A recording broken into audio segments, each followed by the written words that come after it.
बिनु बादर के बिजुली क्यों चमकी। बिनु बादर के बिजुली क्यों चमकी। बिनु बादर हरिहर के बहिना के याल झलकी। दोनों गाल झलकी बिनु बादर। उनके ओठे के लाली बड़ा दूर चमकी। बिनु बादर के बिजुली क्यों चमकी। बिनु बादर हमरा हरिहर के कुसुम के आल झलकी। उनके गाल चमकी उनके दोनों सिंहासन जोड़ा चमकी।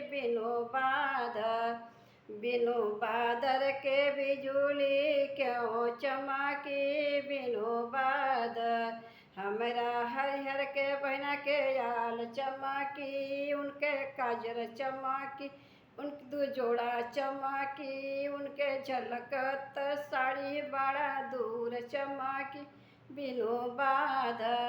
बिनु बादर के बिजुली क्यों चमकी।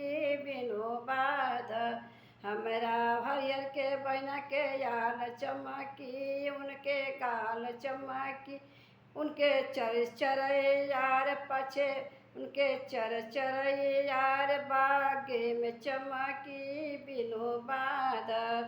बिनु बादर के बिजुली क्यों चमकी। बिनु बादर उनके टिक्का चमकी उनके टैरा चमकी। उनके काने के झुमका गजब चमकी। बिनु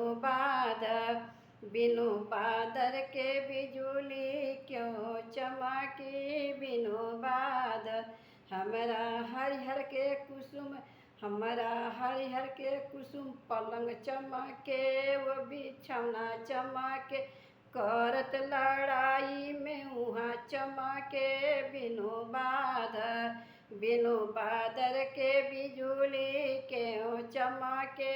बिनु बादर उनके आँख चमके उनके गाल चमके उनके ओठ के लाली गजब चमके। बिनु बादर के बिजुली क्यों चमके। बिनु बादर हमरा बलीटर के दीदी के याल चमके।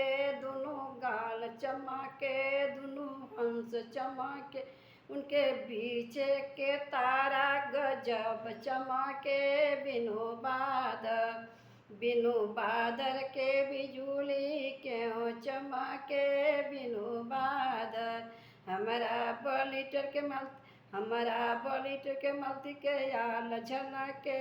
दोनों गाल झलके उनके दुई गो हंस गजब चमके। बिनु बादर के बिजुली क्यों चमके।